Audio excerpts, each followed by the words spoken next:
சுதாகரை பார்க்குறதுக்காக அவங்க ஆஃபீஸ்க்கு போகிறாங்க பாக்கியா. அப்போ சுதாகர்கிட்ட சொல்கிறாங்க, இங்கே பாரு, ரெஸ்டாரண்ட்டை விட்டு வேணால் என்னை தள்ளியிருக்கலாம், ஆனால் என் பொண்ணோட விஷயத்தில் வந்து நீ ஏதாவது தலையிட்டேன்னு வச்சுக்கோங்க, அதுக்கப்புறமா என்னுடைய இன்னொரு சுயரூபத்தை நீ பார்க்க வேண்டியது வரும் அப்படின்னு சொல்லிட்டு பாக்கியா கோவத்தோடு அங்கேருந்து வரவும் சுதாகர் இதை பார்த்துட்டு ரொம்பவே அதிர்ச்சி அடைகிறாங்க. அடுத்து பார்த்தோம்னா இனியாவை தான் காட்டுறாங்க. இனியா வந்து ஹனிமூனுக்காக போயிருக்கவும் அப்போ இனியா வந்து பார்த்தோம்னா அவங்க எல்லாருக்கும் ஃபோன் பண்ணி பார்க்குறாங்க. சரி, நம்ம வந்து ஆகாஷ்க்கு வந்து ஃபோன் பண்ணி பார்க்கலாம் அப்படின்னு சொல்லிட்டு ஆகாஷ்க்கு ஃபோன் பண்ணுறாங்க. அப்போ அவங்க ஃபோன் எடுக்கலன்னு உடனே செல்விக்கு ஃபோன் பண்ணுறாங்க. ஆண்டி எப்படி நல்லா இருக்கிறீங்களா, ஆகாஷோட படிப்பெல்லாம் எப்படி போயிட்டுருக்கு அப்படின்னு சொல்லி கேட்டுட்ருக்கவும் உடனே செல்வி பார்த்தோம்னா அவங்க வந்து அழ ஆரம்பிச்சிருந்தாங்க. என்னாச்சு ஆண்டி அப்படின்னு சொல்லி கேட்கவும் உடனே வந்து செல்வி வந்து சொல்கிறாங்க, இனியா பாப்பா, உனக்கு தெரியாத விஷயங்கள்லாம் அங்கே நிறைய நடந்துருச்சு அப்படிங்கும்போது என்ன சொல்கிறீங்கன்னு கேட்கும்போது, ஆமாம், ரெஸ்டாரண்ட்டை உங்கள் அம்மா கிட்டே இருந்து உங்கள் மாமனார் வந்து வாங்கிக்கிட்டாரு, அது மட்டும் இல்லாமல் எங்கள் எல்லாரையும் ரெஸ்டாரண்ட் விட்டே துரத்தி அனுப்பிட்டாரு அப்படிங்கிறாங்க.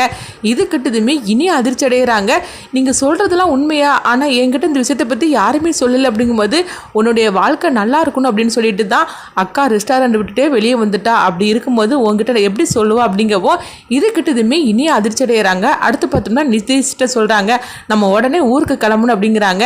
என்னாச்சு இனியா அப்படின்னு சொல்லி கேட்கும்போது உடனே ஊருக்கு கிளம்பணும்னு சொல்கிறோம்ல அப்படிங்கவோ நிதிஷ்க்கு ஒன்றுமே புரிய மாட்டுக்கு. உடனே பார்த்தோம்னா இனியாவும் நிதிஷும் வந்து அவங்க வீட்டுக்கு வந்துருந்தாங்க.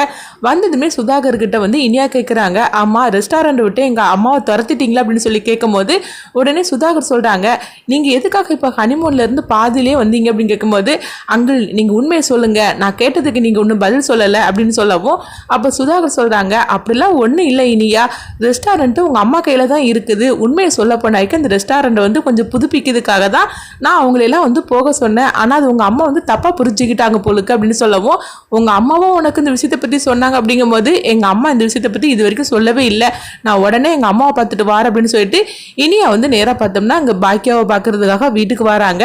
பாக்கியா வந்து இனியாவும் நிதிஷையும் பார்த்ததுமே சந்தோஷப்பட்டுட்டு இருக்கிறாங்க. அப்போ பார்க்கும்போது இனியா வந்து பாக்கியாட்ட கேட்குறாங்க, அம்மா ரெஸ்டாரண்ட் உங்கள் கையை விட்டுட்டு போயிடுச்சு அப்படின்னு சொல்லி கேட்கும்போது அப்படிலாம் ஒன்றும் இல்லை இனியா அப்படிங்கிறாங்க, எனக்கு எல்லாம் உண்மையும் தெரியும் நீங்கள் சொல்லுங்க அப்படிங்கவும் அப்போ செலியனும் எலியனும் வந்து அவங்க இனியா கிட்ட கேட்குறாங்க, ஆமாம் இனியா, நீ வந்து டூருக்கு போகிறதுக்கு முன்னாடி உங்கள் மாமனாருக்கு ஏதாவது அக்ரிமெண்ட்டில் கையெழுத்து போட்டு கொடுத்துட்டு போனியா அப்படின்னு கேட்கும்போது அப்படிலாம் நான் போட்டு கொடுக்கலையே அப்படின்னு இனியா சொல்கிறாங்க. உடனே செலின்னு வந்து பாக்கியத்திர சொல்கிறாங்க, பார்த்தீங்களாம்மா, இனியா வந்து கையெழுத்து போட்டு கொடுக்கவே இல்லை, அப்போ அவர் தான் போய் சொல்லியிருக்காரோ அப்படிங்கும்போது உடனே வந்து பார்த்தோம்னா கோபியை தான் காட்டுறாங்க. கோபி வந்து இனியா நீ எப்போ வந்து அப்படின்னு சொல்லி கேட்கவும், நான் இப்போ காலையில் தான்மா வந்தேன், வந்ததுமே நான் எல்லாத்தையும் கேள்விப்பட்டேன்ப்பா அப்படின்னு சொல்லவும், என்ன மாப்பிள்ள நீங்கள் நின்றுட்டுருக்கீங்க உட்காருங்க அப்படிங்கும்போது அப்போ நித்தி சொல்கிறாங்க, அப்பா அப்படிலாம் பண்ணியிருக்க மாட்டார் அப்படிங்கிறாங்க.